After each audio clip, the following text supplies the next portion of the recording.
कक्षा 9 विषय अनिवार्य गणित पेज नम्बर 161 गोलाको आयतनको बारेमा चाहिँ हामी तपाईहरुलाई जानकारी गराउन गइरहेका छौं, जसमध्ये तपाईहरुले देख्न सक्नुहुन्छ हामीले 3 वटा चित्र बनाएका छौं। चित्र नम्बर 1 मा एउटा बेलना आकार भाटो लिएका छौं जसको व्यास बराबरको उचाइ भएको बेलनाकार भाटो छ। त्यसै क्रममा अर्को चित्रमा हाम्रो एउटा त्यही भाटोमा बराबर व्यास भएको पहिलाको भाटोको जुन व्यास जति छ आधारको व्यास त्यतिकै व्यास भएको एउटा हामीले गोला त्यो भाटोमा राखिएका छौं र त्यो भाटो पानीले भरिएको छ। त्यसपछि हामी यहाँ तल देख्न सकिन्छौं कि केही पानी गोला राख्ने बित्तिकै बाहिर विस्थापित भएको छ अर्थात् रोकिएको छ र त्यस भाटोमा रहेको जुन बाँकी पानी छ हामी त्यतिकै व्यास भएको त्यही आकारको अर्को हामीले चाहिँ बेलनाकार भाटोमा बाँकी रहेको पानी खन्याएका छौं र यसबाट हामी देखाउन खोजेका छौं कि गोलाको आयतन हाम्रो जुन बेलना छ बेलनाको आयतनको 2 भागको 3 भाग हुन्छ, 2/3 भाग हुन्छ भन्ने कुरा हामी देखाउन गइरहेका छौं। यो चित्रमा चित्र नम्बर 1 मा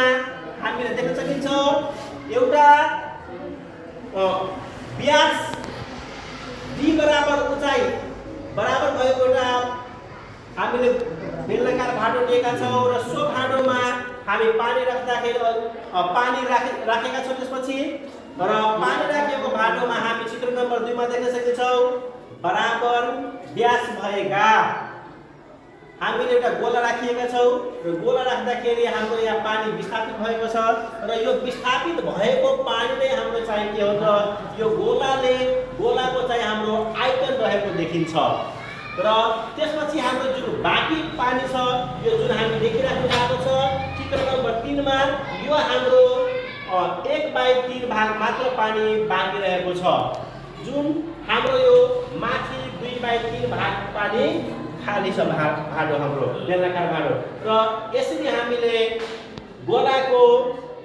आयतन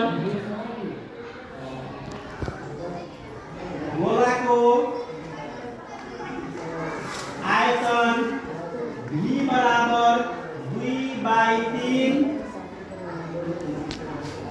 इन्टु बेलनाको आयतन लेख्न सकिन्छ र हामीलाई थाहा छ बेलनाको आयतन बराबर के हुँदो रहेछ त बेलनाको आयतनबाट के हुन्छ कति छ पाई r स्क्वायर इन्टु h पाई r स्क्वायर इन्टु h। अब हामीले यहाँ देख्न सकिन्छ d बराबर h छ। अब हामीले r को ठाउँमा d को ठाउँमा h को ठाउँमा हामीले के प्रयोग गर्ने त हामीले के प्रयोग गर्दिने त h को ठाउँमा r प्रयोग गर्दिने। अब यसै अनुसार हामीले बेलनाको आयतन पाई r स्क्वायर इन्टु h रहेको छ। अब हामी यहाँ देख्न सकिन्छ 2/3 इन्टु पाई r h को भ्यालु हामी सर्वप्रथम d सँग बराबर छ अनि v इक्वल टु यसै आधारमा हामी therefore d equal to 2r हुन्छ र s इक्वल टु हाम्रो 2r आउँछ। s इक्वल टु कति आउन सक्छ 2r आउँछ र यसैको आधारमा हामीले 2/3 इन्टु पाई 2/3 पाई r स्क्वायर यसको ठाउँमा हामीले कति राख्दिने त 2r राख्दिने। त्यसपछि हाम्रो गुणन गरेपछि 2 गुणा 4 by 3 pie r square r मा मल्टिप्लाई गर्दाखेरि r क्यूब यो हाम्रो के हो त गोलाको आयतन